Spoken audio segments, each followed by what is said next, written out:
Hello, hello, hello, everyone, and welcome back to Tooth and Scrubs Gaming. We will be playing a new game today, Company of Heroes. Now, this game came out originally in 2006, and I played a lot of it when I was younger. I played a lot in middle school, a little bit in high school. Loved the campaign. I've always enjoyed World War II, history in general. So I thought today we'd play a little bit of the original campaign. So as you know, there was originally the Company of Heroes, and then there was Opposing Fronts, which unlocked two new campaigns, and Tales of Valor, which unlocked an additional three campaigns. A couple years ago, Company Heroes 2 came out, so maybe we'll play some of the campaign missions for all of them, a little bit of them, some of them. I don't know. We'll see how this goes. So let's hop right into the first campaign, which focuses on the American invasion of Europe.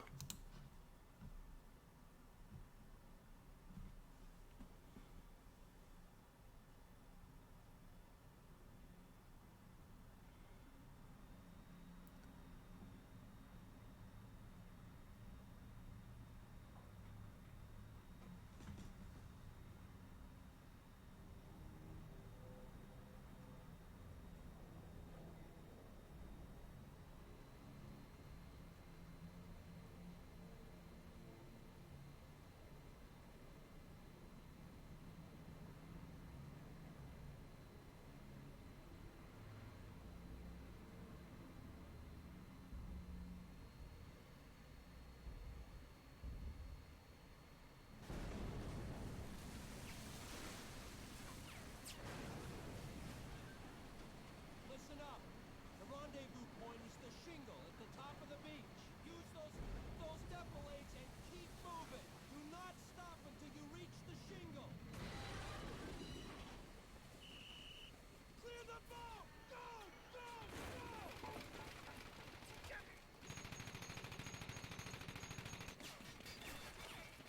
Keep moving!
All right, men, this is it. Remember to keep moving. We're gonna make it. Naval Company, get ready. 3 seconds. 2, 1. Go, go, go!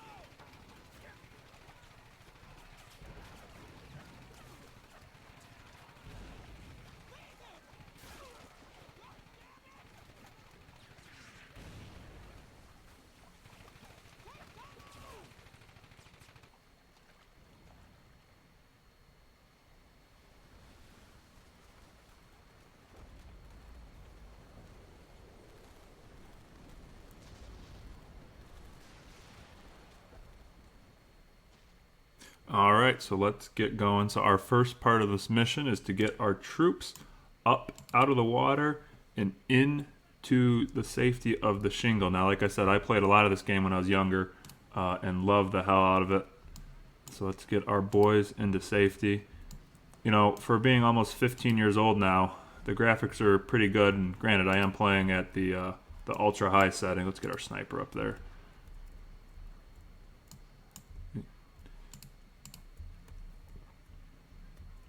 And this game came out about the same time Saving Private Ryan came out. A lot of those World War II movies and books and things like that were coming out and were super exciting. I'm going to kind of cheat here a little bit to get us going here and just kind of spam everyone to run up to the shingle here, get them to safety, get all of our guys up there. And there we go, there's 25. If I remember correctly, now we have to get an engineer squad. Yep, engineer squad up to the shingle. And they are getting obliterated by the, I'm assuming, MG42s and the flak 88s that are raining down shells on to our beachhead here. So let's get our guys. There we go. Engineer squad made it. Now they're going to go ahead and blow the shingle for us.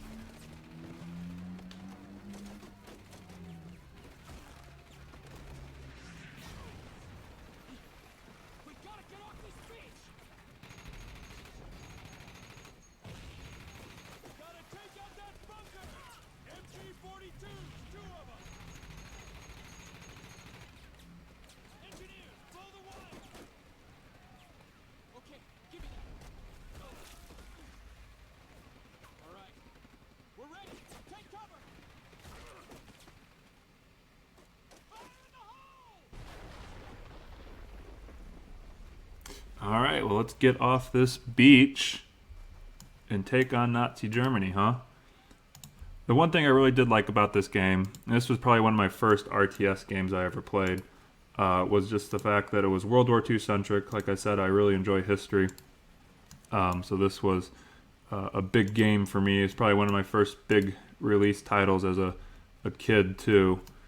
And just the squad gameplay I enjoyed. It's a little different than what you got in Age of Empires, where it was single units, things like that. This was more, it felt like it was bigger battles, and you weren't constricted to just, three riflemen and a horse or something like that. This had that feeling that you are actually fighting the large battles, and obviously as we progress, we'll get into tanks and artillery and things like that.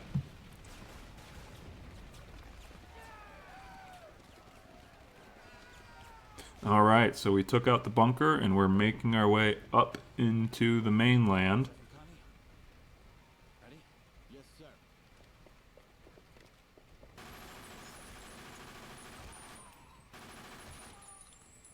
Again, very reminiscent of Saving Private Ryan and storming the beaches there.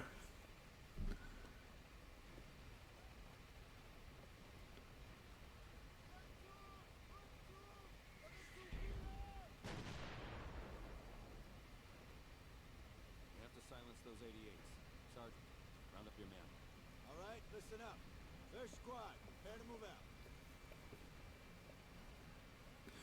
All right, so we're going to knock out those 88s, and I think we're also going to knock out some bunkers. My goal is to also do some of the additional missions, or the bonus objectives, secondary objectives, whatever you want to call it, just to give us something more to do, especially on this first mission that's a little bit on the shorter side. So we're going to go ahead and start storming this area here. Throw a grenade at these guys, reinforce our squad. Sniper, I want you to stay in cover, man. Protect yourself before you wreck yourself. Alright, so let's work our way this way with that engineer squad.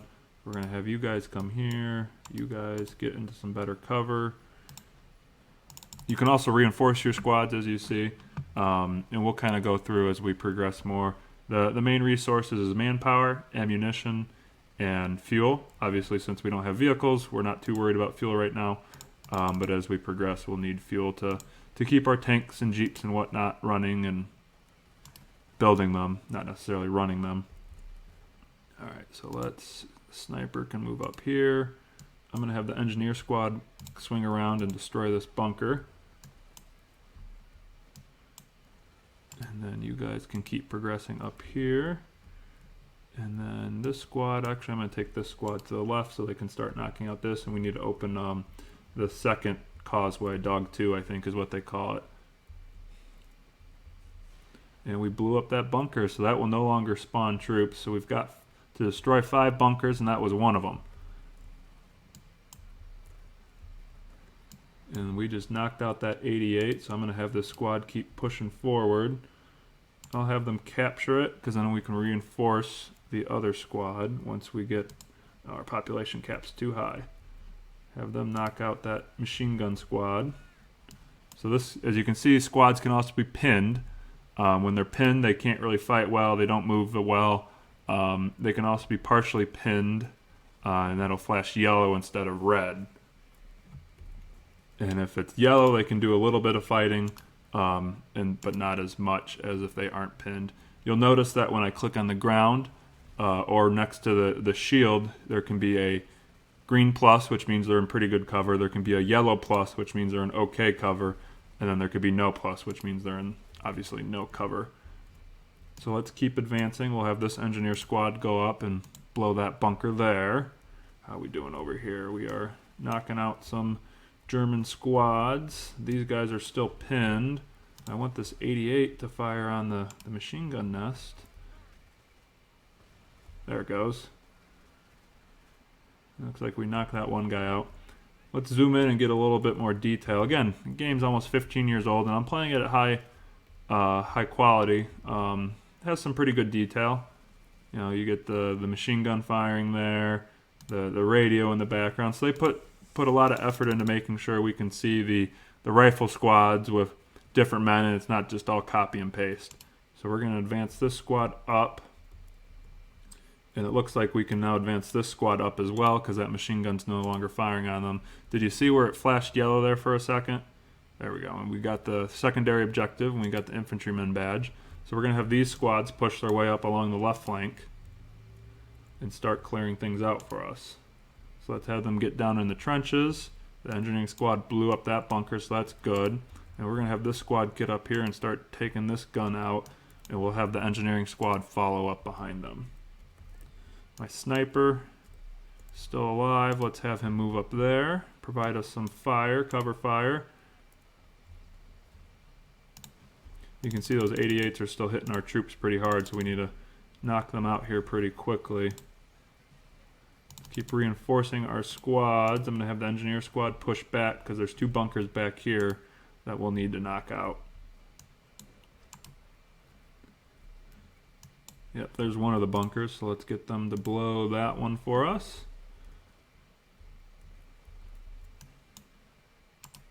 You can see these trenches are really good cover. Keeps popping up as green for us. But these machine guns are hurting our troops. Let's knock them out. You know, sometimes I wonder, you know, the mechanics of the troops moving and whatnot is a little strange. You know, you're trying to tell one, especially if you have multiple squads, and you're trying to move them at once. They not the easiest to move large groups of people sometimes, but that's okay. That's okay. So let's move these guys up here. We're gonna move these guys here, and they knocked out the troops on that gun. So let's keep moving. Nope, don't take that gun. Let's have my engineer squad blow up this bunker. I thought I told them to blow that up. There they go. So that'll be 3 of the 5 bunkers. So we've knocked out the 88, so they won't be shooting anymore. I'm not going to blow them up yet, because if I blow them up, it'll end the mission. I want to make sure we destroy all the bunkers. So let's swing this squad, engineer squad, around to blow up the bunker in this corner right here. And I'm going to have them pick up a MG42, just so they're toting a little bit more firepower. And we got a little bit more recharge left. 3, 2, 1. And that is done recharging, so they can blow that bunker for us. Now I could have these guys throw grenades, and because we got the extra munitions, you know, they'll do a little bit of damage with the grenade, but not as much as you would hope. You know, a little hair of damage. You can also see the bars above the squad shows their how much of a veteran they are.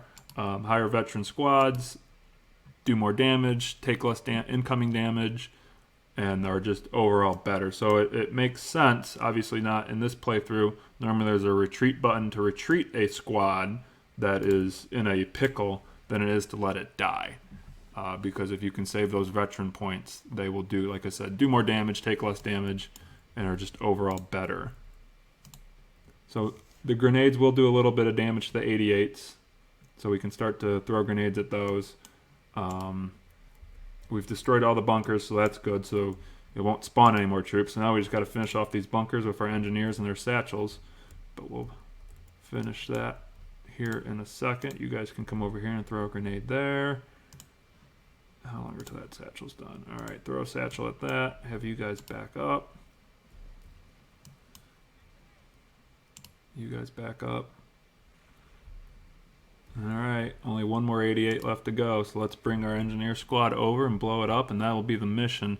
Again, I really loved playing this game when I was younger, especially playing it against a computer. The campaigns are good. Probably my favorite campaign was in Tales of Valor. There's a campaign, and I definitely want to play that one, where you control a single Tiger tank in Europe. So you get to drive around and attack different troop columns and things like that. So we'll definitely play that one. And you get to upgrade the Tiger tank too. Like you can get faster reload speed, more armor, things like that.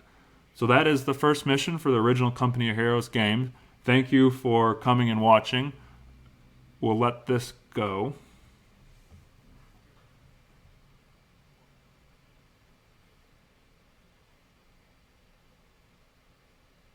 All right. So that's the first mission. The recordings on these missions might be a little longer, might be a little shorter, depending on the length of the mission. But I plan to play all the Company of Hero missions. I'm playing on an expert mode.